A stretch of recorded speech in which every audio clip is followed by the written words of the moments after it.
menurut gue masuk ke putaran ketiga itu udah hal yang berat gitu. Jadi menurut saya yang ada sekarang ya dihadapi. Betul. Artinya kalau kita ngomongin semuanya, kita bertemu dengan Jepang nomor 1 Asia Betul. di ranking FIFA ya. Terus Australia itu nomor 4 kalau tidak salah. Terus Arab itu nomor ranking FIFA-nya 56.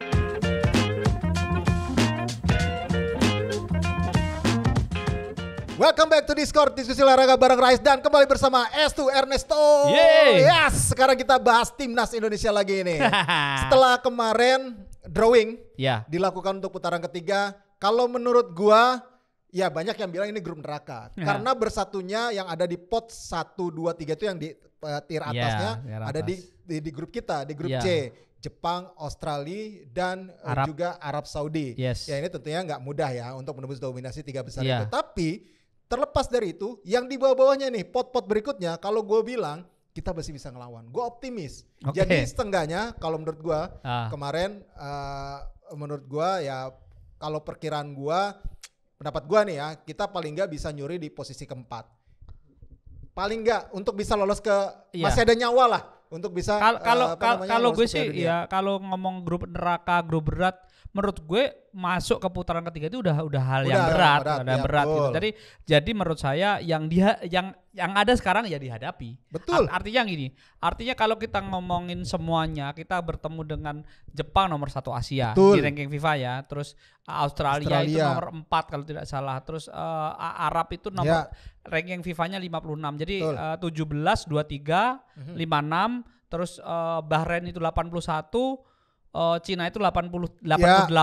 Dan dari 5 lawan ini 4 sudah pernah ngerasain Piala Dunia. Betul. Artinya kita bersama Bahrain adalah tim yang dikatakan ya bukan tim unggulan, pastikan belum pernah kalau ngomong Piala Dunia. Tapi balik lagi sepak bola berkembang dan kita tahu kita sebenarnya ada bukan keuntungan sih, tapi kita sudah belajar dari ketika kita lawan Jepang dan lawan Australia, kita sudah bertemu di awal tahun ini betul di Piala Asia. Pelajaran berharganya adalah menurut saya adalah kita belajar dari kita lawan Irak sebenarnya. Betul. 2 kali kalah di kandang maupun tandang, dan kalahnya tidak hanya sekedar 1 gol 2 gol ya, lebih dari kebobolan 3-0 dan 5-1 dan 2-0. 5-1 dan bukan 2-0 ya, 2-0 di kandang 2-0. Yang pasti kita kalah lawan Irak. Ini betul. pelajaran berharga untuk menghadapi tim unggulan sebenarnya. Itu menurut saya seperti itu. Ya, memang banyak yang bilang kalau kemarin kita di kualifikasi Piala Dunia terus di Piala Asia kita cuma bisa menang lawan tim ASEAN. Ini ujian sesungguhnya bagi klub STY untuk membuktikan bahwa dengan skuad yang lumayan berbeda. Terus ya ini menjadi pembuktian bahwa apakah bisa berbicara banyak. Tapi kalau menurut gue memang butuh tambahan pemain lagi sih. Harus dari diaspora. Termasuk kiper. Iya, termasuk kiper. Kiper. Ya pasti striker ya. Udah nggak mau itu udah harga mati sih. Kalau menurut gue sekarang harus ditambah itu striker. Jadi memang ya butuh tambahan pemain itu. Yang jelas kalau gue secara hitung-hitungan, kalau realistisnya kita mah maunya optimis ya. Optimisnya mah kalau kita cinta Indonesia pasti kita pengen sampai di 2 besar. Langsung lolos. Mudah-mudahan gitu. Tapi realistisnya adalah posisi keempat kalau menurut gua, melihat dari hitung-hitungan di atas. Karena kita ke Arab Saudi duluan nih, nanti tandang kan lawan Arab Saudi di kandang Arab Saudi, biar bagaimanapun Arab Saudi ya berat lah. Benar. Walaupun tidak banyak pemain mereka yang abroad bermain tetap ada di luar negeri dan dilatih oleh Roberto Mancini gitu kan. Ya pasti ada lah mereka pride untuk bisa nggak mau kalah lah sama kita. Walaupun TK kita banyak, jamaah haji kita adalah yang terbesar di dunia, penyumbang devisa bagi mereka. Tapi yang pasti kita pasti akan menjadi bukan unggulan di situ. Betul. Ya, terus di laga berikutnya kan kita lawan siapa ya? Laga berikutnya tuh kita lawan Australia. Lawan Australia di kandang. Ini mungkin strategi dari STY ada pakai main sore lagi. Boleh. Ya. Bisa jadi karena melihat Australia kan banyak main atau di main Eropa. sore dibatakan gitu bisa. Boleh juga ya, panasnya luar biasa. Gitu. Boleh juga kan pemerataan lah mungkin. Dan selanjutnya setelah itu kita 2 kali tandang. Yang pertama lawan Bahrain, terus ke Cina. Nah, yang waspada adalah lawan Cina. Secara itu kan sebenarnya kalau lawan Cina, gue yakin kita bisa menang. Lawan Bahrain juga bisa menang.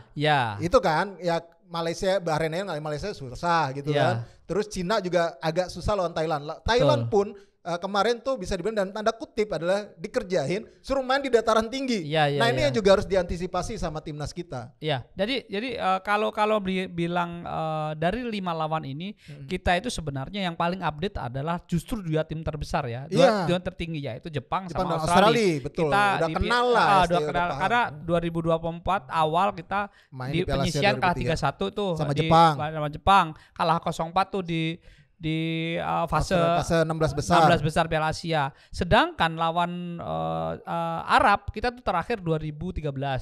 Itu kita cuma kalah 1-0 tuh di Arab, kita kalah 1-0. Terus kita lawan Cina itu terakhir 2001 apa 2000 ya? Enggak, 2014. Kita satu grup di benar.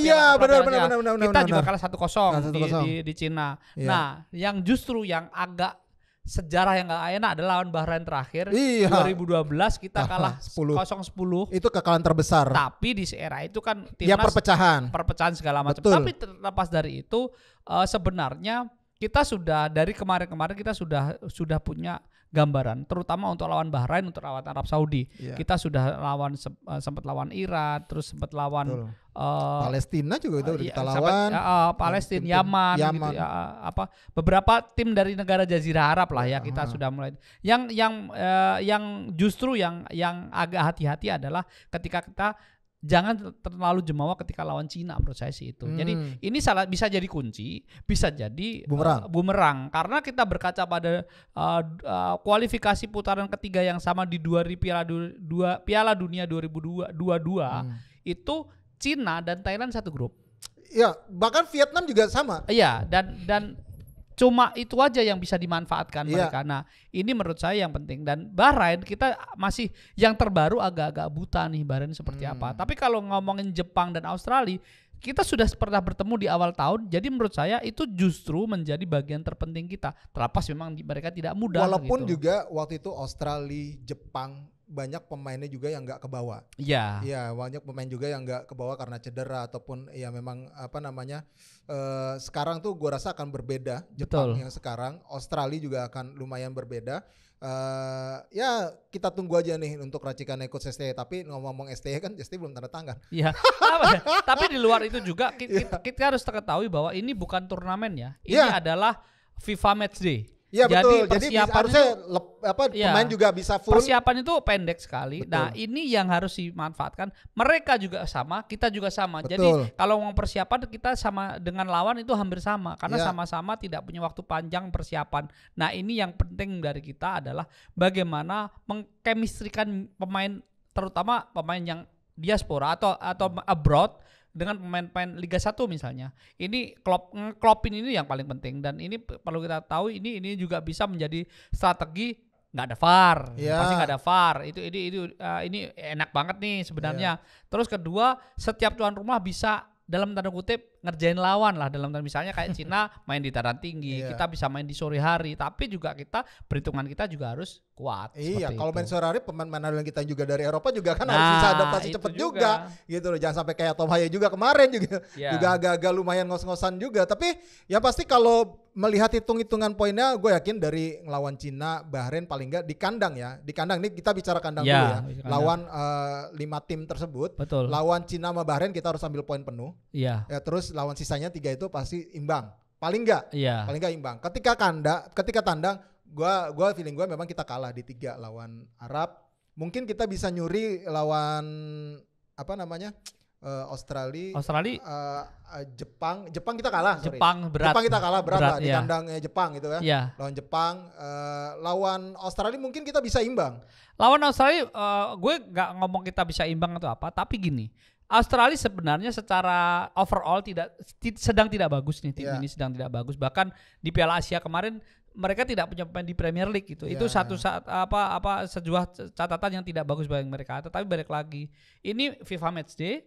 Ini yang dipersiapkan tidak hanya sekedar lu siap secara fisik. Kalau secara fisik pick pemain bagus. Orang lagi masa kompetisi. Nah, orang lagi kompetisi. Tapi yang jadi kedua adalah jangan kalah sebelum bertanding. Iya benar, itu yang paling penting. Kagak kalah sebelum bertanding ya. Jangan inferior duluan. Nah oke. Yang pasti itu tadi seperti yang gue singgung tadi, STY juga kan masih belum tanda tangan. Banyak drama. Tapi kalau gue sih yang dapat dari gue info-info yang gue dapat ya kayaknya bakal tanda tangan sih STY. Udah tinggal tunggu waktu doang. Iya, ya kita hari ini juga nggak mau ngebahas banyak STY. Kita bahas peluang Indonesia aja dulu. Iya, gitu. Betul. Nah, sekarang habis dari seniornya kita ke juniornya ini yang juga tampil luar biasa. Di fase grup U16. Ya, lolos sebagai juara grup udah pasti ke semifinal. Betul. Sampai kita syuting ini belum tahu nih lawannya siapa karena antara juara grup C atau runner up grup B. Ya itu pilihan lawan kita ya. Pilihan lawan kita nanti di babak semifinal. Tapi kalau melihat dari performa ya memang ya lawannya juga lawan apa yang pertama Kamboja ya. Pertama kita lawan Myanmar. Singapura dulu. Singapura kalah, kita menang 3-0, lalu Filipina menang 3-0. Terakhir lawan Laos kita menang 6-1. Iya, lawan Laos ini kan sebenarnya lawan terkuat sebenarnya. Cuma kemarin kita setelah tertinggal lebih dulu akhirnya bisa bangkit malah menang banyak ya. Dan terlihat mulai menyatu secara permainan dan terlihat lebih tajam lagi, lebih klinis di depan gawang lawan. Karena jujur ketika gue lihat pertama lawan Singapura itu masih belum terlalu terlihat tuh. Betul. Ini apa namanya secara tim ya. Kalau secara individu harus gue akuin skillnya bagus-bagus.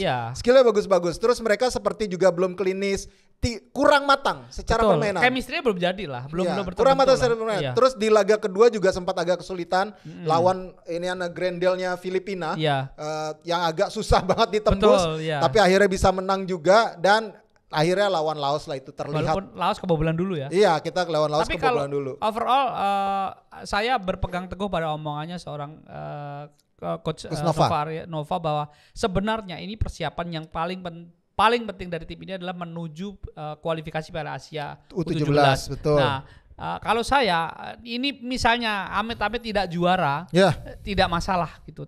Dan ini menurut saya adalah bagaimana membentuk tim ini menjadi tim yang kuat karena sebenarnya kalau ngomong pencapaian U16, U19, U23 itu kan punyanya lebih kepada senior. Bagaimana pemain ini bertransformasi menuju pemain senior, menuju pemain yang dia dewasa gitu. Dan kalau kita melihat salah satu yang menurut saya yang baik dari tim ini tidak emosian gitu dalam saya tidak ngomong sebelumnya emosian enggak, tapi saya melihat tim ini tidak emosian. Memang tim ini kelihatan sekali ya anak-anak muda ya, anak-anak yang masih doyan lari segala macam. Ketika ketinggalan dari kemarin kebetulan nonton full saya ketinggalan dari Laos, anak-anak ini tidak memang pengen nyerang terus, tapi mereka masih terkontrol. Dalam artian saya ngomongin emosi ini bukan emosi yang marah ya, tapi emosi yang ini masih bisa kontrol dan ini menurut saya bekal yang bagus untuk persiapan ke kualifikasi Piala Asia. Jadi kalau melihat tim ini ya benar saya sepakat secara individu bagus, tapi chemistry coba dibentuk dan saya salut dengan Coach Nova, dia akan mengatakan bahwa semua pemain yang ada di sini akan dimainkan semua. Dan itu menurut saya hal yang baik. Termasuk kemarin kiper Dava yang dimainkan ketika tim sudah unggul dia mainkan hampir 10 menit lah dia dimainkan. Artinya ini semua pemain merasakan bagaimana atmosfer pertandingan dan ini penting buat sebuah tim gitu. Iya, yang paling penting ada nanti ketika mereka apapun hasilnya ya jadi juara atau enggak gitu. Yang penting proses ini para pemain tidak cepat puas dengan apa yang mereka raih. Karena kan sekarang udah banyak pemain yang sudah mulai terlihat nih yang mulai menonjol. Dari dia cetak gol ataupun aksi individu dia kelihatan lah, termasuk kapten timnya Putu Panji juga kan tenang tuh, kelihatan gitu. Tapi gue harap para pemain ini tidak cepat puas dengan apa yang sudah mereka dapatkan, sudah mereka raih di sini karena perjalanannya masih panjang banget. Apalagi kita targetnya adalah nanti bisa lolos ke Piala Dunia U17 2025. Itu tidak mudah juga nanti untuk kualifikasi Asianya, apalagi kita tandang. Tidak seperti U19 yang jadi tuan rumah. Kita di Kuwait. Nah, itu ada agak-agak ini juga tuh. Kuwait juga lumayan lawannya berat-berat juga gitu ya. Yang pasti dan pasti sepak bola di usia segitu ya sampai under 23 itu kan tidak ada pemain yang long term karena faktor usia. Jadi tidak bisa saya yakin semua pelatih yang datang ke Solo, ke Surakarta, event itu Nova dan pelatih yang lain itu buta kekuatan lawan. Betul. Gitu. Pasti. Jadi kalau gue ngeliat yang sekarang tuh banyak ya udah kejadian sering banget terjadi di U16 nih.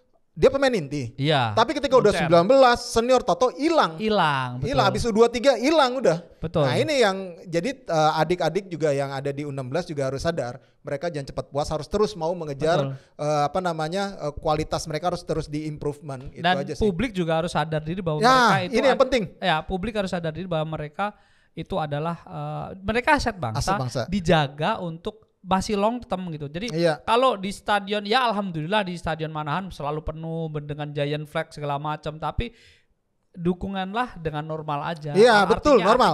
Menang juga nggak terlalu biasa-biasa aja. Jadi dan saya melihat juga itu tim ini seperti itu. Karena walaupun Evandra bermain bagus, Mirza bermain bagus, tapi overall tim ini itu memang lebih cair lah ya, lebih merata, dalam artian lebih merata secara popularitas gitu. Tidak ada yang menonjol si A atau si B gitu. Jadi menurut saya ini harus dijaga dari mulai sekarang sampai ini kan jembatan menuju senior gitu. Betul. Oke deh, kita harapin nanti bisa terus sampai semifinal juga bisa lolos ke final. Ya mudah-mudahan Timnas U16 bisa mempertahankan gelar juaranya itu pasti ya. Tapi kalaupun tidak, please tetap mendukung mereka secara sportif. Itu aja. Oke, terima kasih Estu, terima kasih juga buat Skor yang udah menyaksikan Discord episode kali ini. Sampaikan juga kolom komentar kalian kalau ada yang pendapat tentang timnas senior, peluangnya seperti apa nanti, atau ada yang mau away, ada yang punya paketan umroh bareng. Nah, bisa tuh lo promosi di sini, tapi jangan lupa bagi-bagi. Atau ada yang mau endorse kita? Boleh itu. Umroh ke Arab Saudi kita kan? Wih, siap banget gua. Oke deh Skorer, jangan lupa untuk follow sosial media dari Skor Indonesia, baik itu di X, Instagram, YouTube, dan juga TikTok, dan juga Facebook. Di YouTube-nya jangan lupa di subscribe, dan kita ada di Noise, dan juga kalau teman-teman Skor pengen update berita ada di Skor ID. Satu lagi, kemarin saya bilang siapa yang siap tampil di sini, ada sekitar 4 orang sudah kami jawab, tolong DM di Instagram Skor Indonesia. Oke. Nah, itu dia. Oke, dengan demikian gue Resetan. Resto. Sampai jumpa lagi.